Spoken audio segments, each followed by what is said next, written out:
नमस्कार दोस्तों, आज है 26 अप्रैल 2023। 26 अप्रैल 2023 से संबंधित जितना भी इम्पोर्टेंट करंट अफेयर है, उन सभी को केवल एक वीडियो में डिस्कस करेंगे, तो आप सभी लोग वीडियो को ध्यान से देखिएगा। इसका पीडीएफ टेलीग्राम ग्रुप ज्वाइन कर सकते हैं, जिसका लिंक आपको डिस्क्रिप्शन में दिया गया है। अगर वीडियो आप सभी को हेल्पफुल लगता है, चैनल को सब्सक्राइब जरूर कीजिएगा, तभी आपको अगले वीडियो का नोटिफिकेशन मिलेगा। तो आइए देखते हैं पहला क्वेश्चन। हाल ही में ऑपरेशन कावेरी भारत सरकार द्वारा किस देश में फंसे भारतीयों को निकालने के लिए चलाया गया है? तो सूडान में फंसे भारतीयों को निकालने के लिए ऑपरेशन कावेरी चलाया गया है। यहाँ पर ध्यान रखिएगा कि भारत के नागरिक, साथ ही जो भारत के मित्र देश हैं, भारत के जो मित्र देश हैं, उनके नागरिक को निकालने के लिए जो है ऑपरेशन कावेरी चलाया गया है। ठीक है। साथ ही आपको ध्यान रखना है कि जो सूडान में संघर्ष हो रहा है, किसके-किसके बीच में संघर्ष हो रहा है?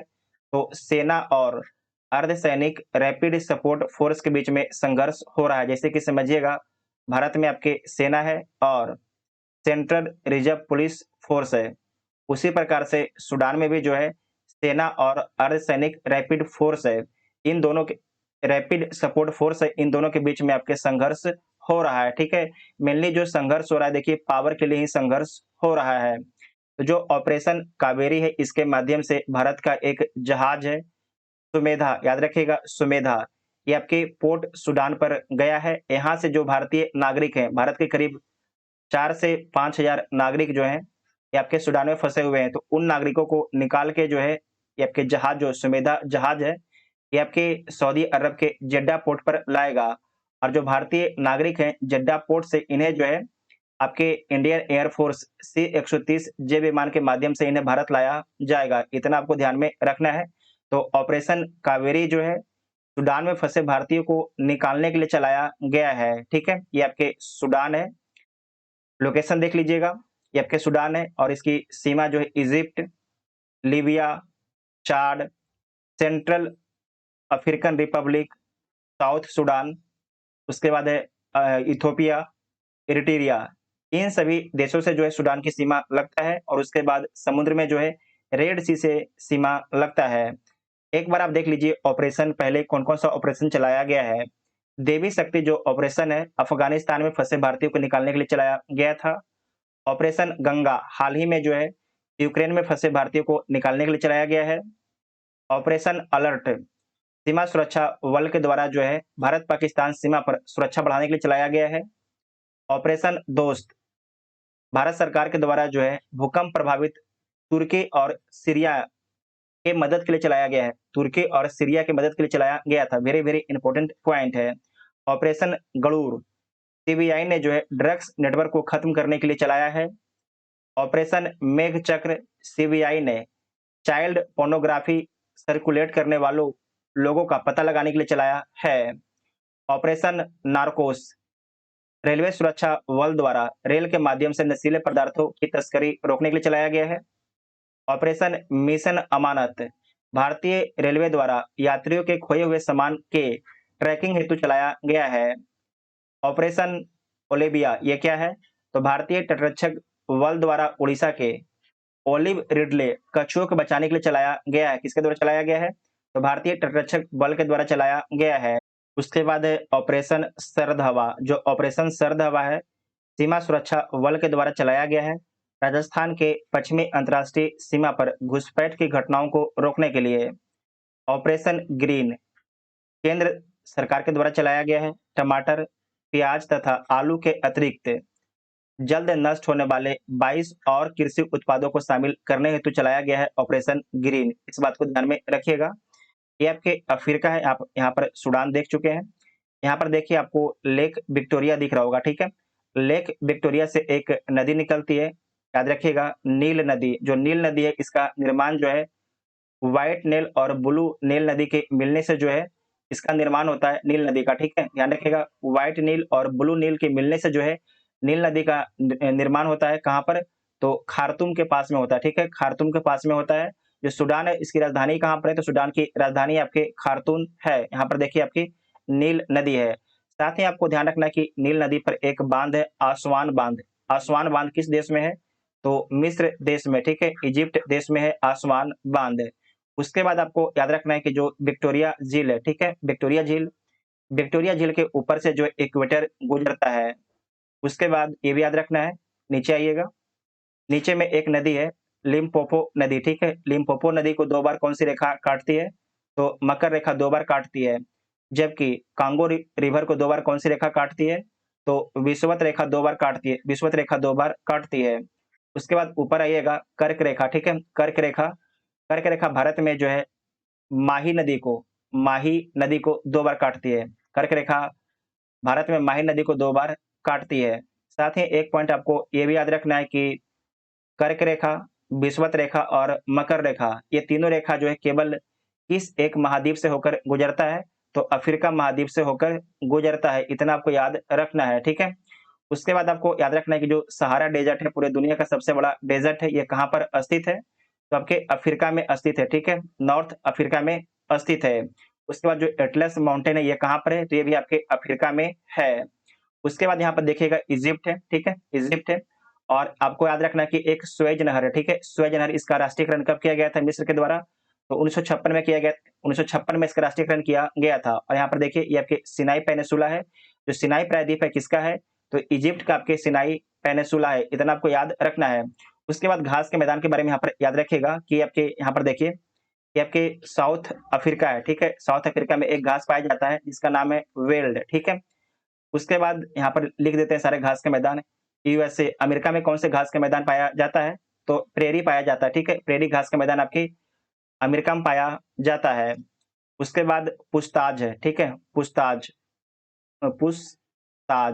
ये कहाँ पाया जाता है? तो हंगरी में पाया जाता है। उसके बाद डाउन्स याद रखिएगा, डाउन्स घास का मैदान जो है ऑस्ट्रेलिया में पाया जाता है। उसके बाद कैटरबरी, कैटरबरी जो घास का मैदान है, ये आपके कहाँ पर है? तो न्यूजीलैंड में पाया जाता है। इसे आप लोग नोट कर लीजिएगा, इंपॉर्टेंट पॉइंट है, ठीक है? हाल ही में पीएम मोदी ने भारत की पहली जल मेट्रो का उद्घाटन कहाँ पर किया है? तो प्रधानमंत्री मोदी जी के द्वारा जो है जल मेट्रो का उद्घाटन कहाँ पर किया गया है? तो केरल के कोच्चि में किया गया है, केरल के कोच्चि में किया गया है, ठीक है? साथ ही आपको ध्यान रखना कि जो जल मेट्रो है, हाइब्रिड जल मेट्रो है।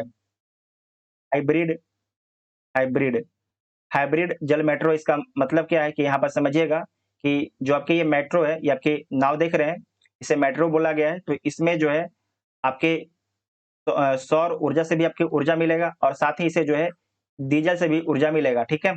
समझ गए कि नहीं? अगर इसमें सौर ऊर्जा रात को काम नहीं करेगा तो यहाँ पर जो है डीजल से रात को चलाया जाएगा, इस बात को ध्यान में रखिएगा। तो ये आपके हाइब्रिड मॉडल होता है। उसके बाद समझिएगा केरल, ये आपके केरल है। केरल की सीमा जो है कर्नाटक और तमिलनाडु राज्य से लगता है और समुद्र में आपके अरब सागर से लगता है।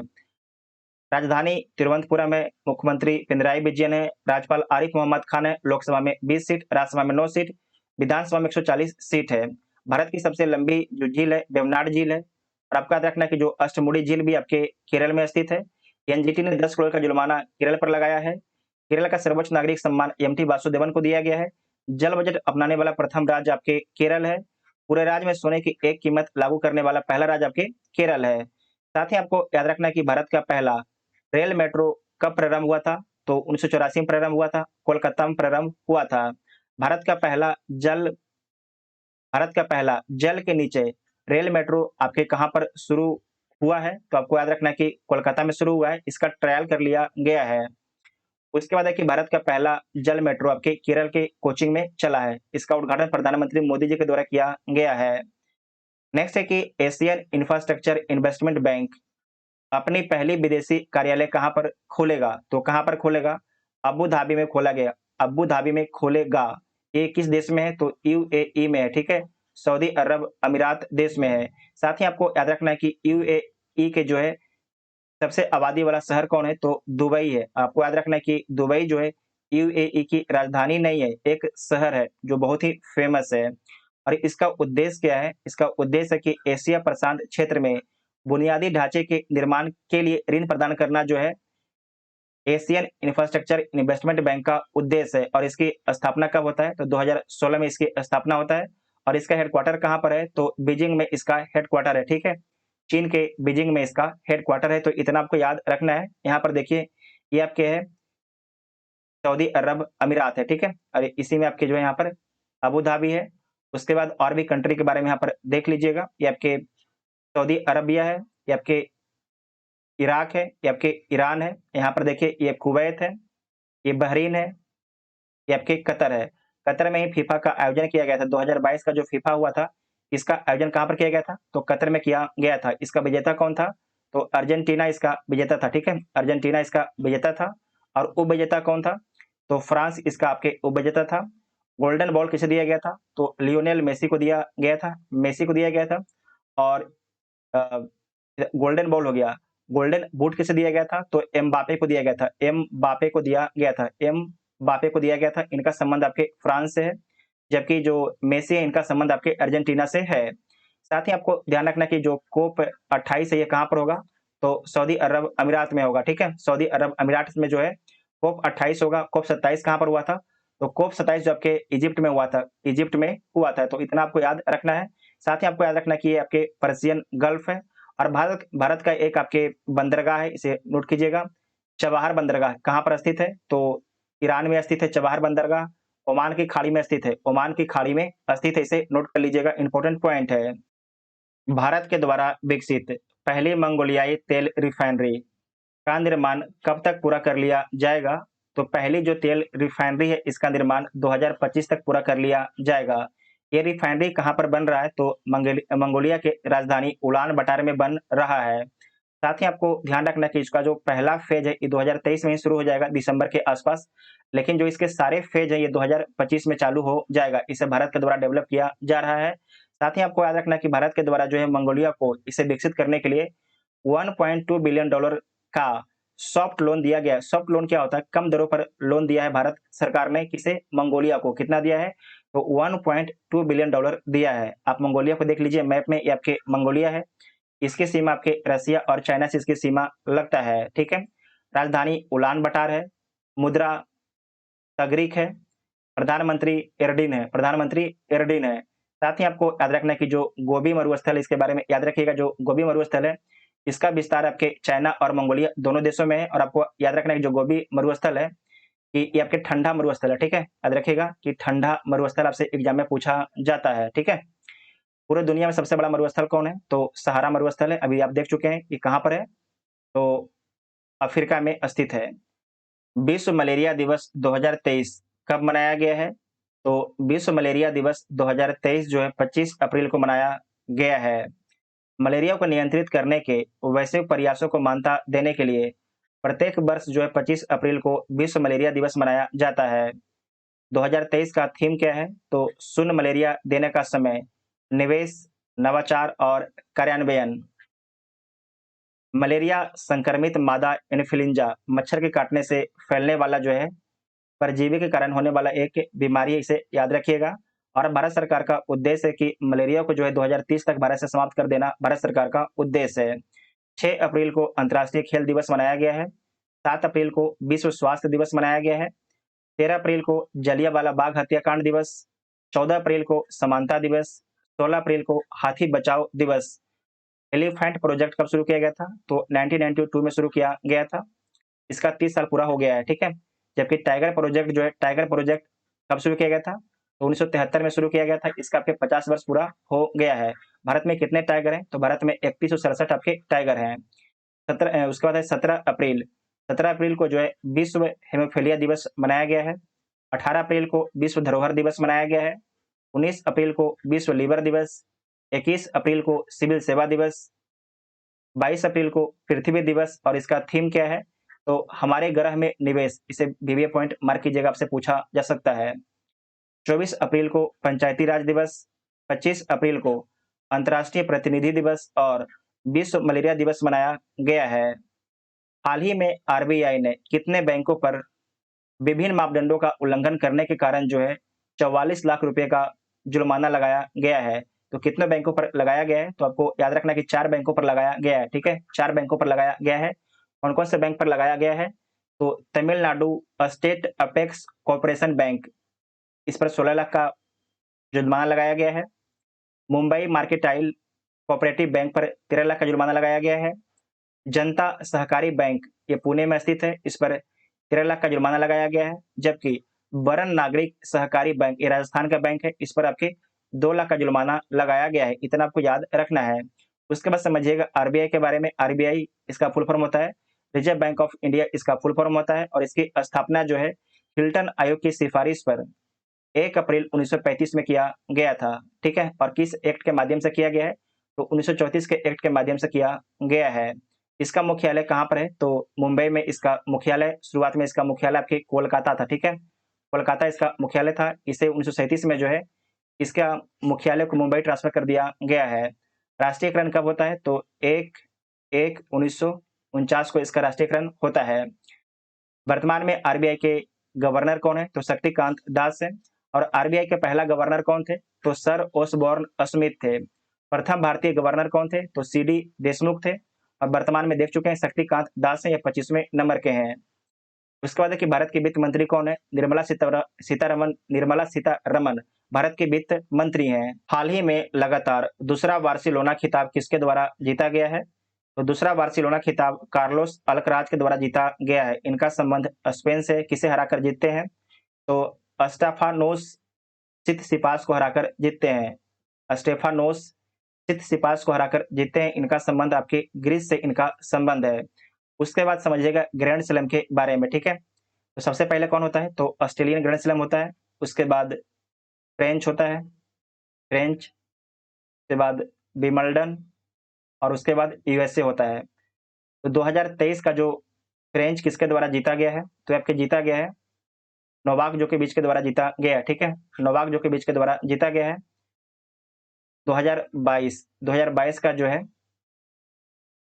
फ्रेंच किसके द्वारा जीता गया है? तो राफेल नडाल के द्वारा जीता गया है। जबकि जो ऑस्ट्रेलियन था ये आपके नोवाक जोकोविच के द्वारा जीता गया है। उसके बाद है विंबलडन। विंबलडन ये आपके 2022 वाला किसके द्वारा जीता गया है? तो ये आपके जीता गया है नोवाक जोकोविच के द्वारा जीता गया है, ठीक है। नोवाक जोकोविच के द्वारा जीता गया है। उसके बाद बचता है आपके यूएसए। जो यूएसए ओपन है किसके द्वारा जीता गया है? तो आपको याद रखना ये जीता गया था 2022 में कार्लोस अल्कराज के द्वारा जीता गया था, ठीक है। कार्लोस अल्कराज के द्वारा जीता गया था। तो इतना आपको याद रखना है। जो आपके राफेल नडाल है इनका संबंध किस देश से है? आपको याद रखना है। इनका संबंध जो राफेल नडाल है इनका संबंध आपके स्पेन से है। उसके बाद जो नोवाक जोकोविच है इनका संबंध किस देश से है? तो सर्बिया से इनका संबंध है, ठीक है। सर्बिया से इनका संबंध है, इसे नोट कर लीजिएगा, वेरी वेरी इंपॉर्टेंट पॉइंट है।